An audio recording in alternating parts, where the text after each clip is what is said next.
আবারও চলে এলাম আমার আরো একটি নতুন রেসিপি নিয়ে। আজ তৈরি করে দেখাবো একটু অবাঙালি স্টাইলে গ্রিন মুগ ডালের তরকা। এর জন্য আমি হাফ কাপ গ্রিন মুগ ডাল সারা রাত ভিজিয়ে রেখেছিলাম। এদিকে আমি একটা হ্যান্ড চপারে দুটো বড় সাইজের পেঁয়াজ আর 4-5 কোয়া রসুন একটু মিহি করে চপ করে নেব। আর ডালটাকে আমি একটা কুকারে পরিমাণ মতো নুন আর 1/3 টিস্পুন হলুদের গুঁড়ো দিয়ে 3-4টে সিটি দিয়ে একটু সেদ্ধ করে নেব। এদিকে চুলায় কড়াইতে পরিমাণ মতো সাদা তেল গরম করে নিয়ে দুটো শুকনো লঙ্কা 1/3 টিস্পুন গোটা জিরে আর 1 চিমটি পরিমাণে দিয়ে দিলাম হিং ফোড়ন। ফোড়নটা একটু ভেজে নিয়ে এর মধ্যে মিহি করে চপ করে নেওয়া পেঁয়াজ আর রসুনের কুচিটাও এর মধ্যে দিয়ে দেব।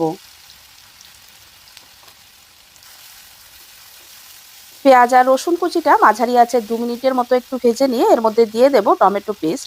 এখানে আমি বড় সাইজের দুটো টমেটো পেস্ট করে নিয়েছি। টমেটো পেস্টটা দিয়ে ভালো করে নেড়েচেড়ে মিশিয়ে নিয়ে এর মধ্যে এক এক করে বাকি মশলাগুলো আমি দিয়ে দেব। হাফ চা চামচ দিয়ে দিলাম আদা বাটা, 1 চা চামচ দিয়ে দিলাম কাঁচা লঙ্কা বাটা। লঙ্কাটা আপনারা আপনাদের স্বাদ অনুযায়ী দেবেন।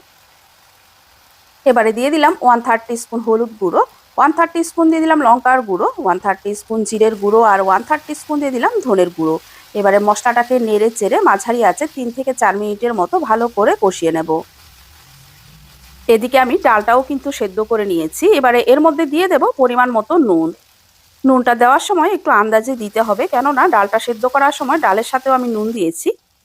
মশলাটা আমার খুব সুন্দর করে কষানো হয়ে গেছে, এর থেকে তেল ছাড়তে শুরু করে দিয়েছে। এবার এর মধ্যে সেদ্ধ করে রাখা ডালটা আমি দিয়ে দেব। ডালটা কিন্তু আমি পুরোপুরি গলিয়ে ফেলিনি, প্রায় 90%-এর মতো আমি সেদ্ধ করে নিয়েছি ডালটা। ডালটা দিয়ে নাড়াচাড়া করে ভালো করে মশলার সাথে মিশিয়ে নিয়েছি। এবারে এর মধ্যে আমি দিয়ে দিলাম বেশ কিছুটা জল। এটা একটু থকথকেই থাকে, তাই খুব বেশি পরিমাণে আমি জল এর মধ্যে দিলাম না। আর ডালটা দিয়ে বেশিক্ষণ রান্না করার প্রয়োজন নেই, 3 থেকে 4 মিনিটের মতো মাঝারি আছে এটা আমি রান্না করে নিয়েছি।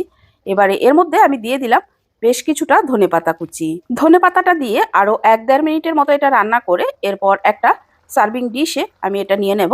রান্নাটা কিন্তু এখনও আমার শেষ হয়নি। আমার রেসিপিগুলো আপনাদের কাছে কেমন লাগছে অবশ্যই আমাকে কমেন্ট সেকশনে কমেন্ট করে জানাতে ভুলবেন না। ডালটা আমি একটা সার্ভিং ডিশে নিয়ে নিলাম। এবারে এই ডালের উপর আমি একটা তড়কা দেব। আমি একটা তড়কা প্যানে 1 টেবিল স্পুনের মতো সাদা তেল ভালো করে গরম করে নিয়ে এর মধ্যে বেশ কয়েকটা রসুন একটু লম্বা লম্বা করে কুচিয়ে নিয়েছি, সেই রসুন কুচিটা দিয়ে দিলাম। আর দিয়ে দিলাম 1 চিমটি পরিমাণে কাশ্মীরি লঙ্কার গুঁড়ো। এরপর এই তড়কাটা আমি ডালের উপর এভাবে দিয়ে একটু নেড়েচেড়ে মিশিয়ে নিলাম। এই ডাল তড়কায় রসুনের এই ফ্লেভারটা কিন্তু দুর্দান্ত লাগে খেতে। আপনারা অবশ্যই একবার এভাবে রান্না করে খেয়ে দেখতে পারেন।